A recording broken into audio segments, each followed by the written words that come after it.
পহেলগাঁও কাণ্ডে জুম্মার নামাজের পর কালো ব্যাজ পরে প্রতিবাদ গুমরা বড় মসজিদে।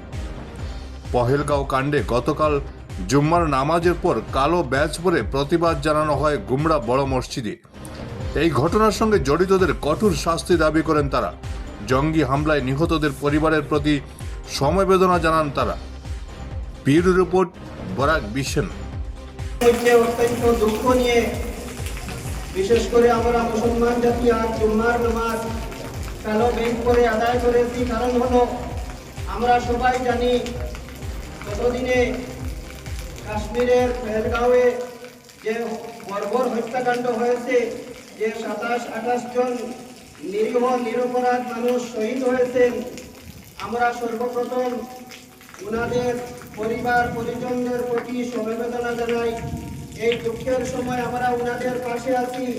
তৎসঙ্গে ভারত সরকারের প্রতি আমরা অনুরোধ জানাই, অতি শীঘ্রই এই হত্যাকাণ্ডের উচ্চস্তরীয় তদন্ত করে যাতে শাস্তি দেওয়া হয়, অপরাধীদের এমন শাস্তি দেওয়া হয় ভবিষ্যতে যেন কোনো সন্ত্রাসবাদী এইরকম আর সাহস করতে না পারে। সন্ত্রাসের কোনো ধর্ম হয় না। মহান আল্লাহ পাক বলেছেন, ওয়ালা তাকতুলুন নাফসাল্লাতী হারামাল্লাহু ইল্লা বিল হক।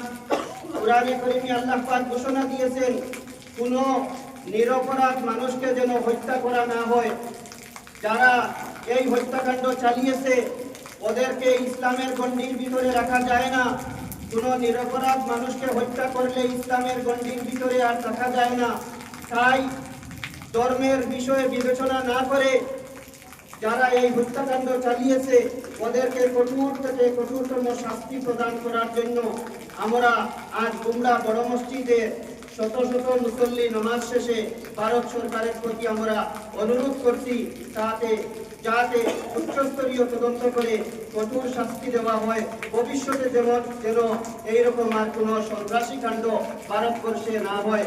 আমরা শান্তির জন্য, সমস্ত ভারতবাসীর জন্য আমরা দোয়া করি যেন মহান আল্লাহ পাক রব্বুল আলামিন ভারতে শান্তি দেন, ভারতবর্ষের মধ্যে প্রত্যেক যেন শান্তিতে বসবাস করতে পারি, এই কামনা করি।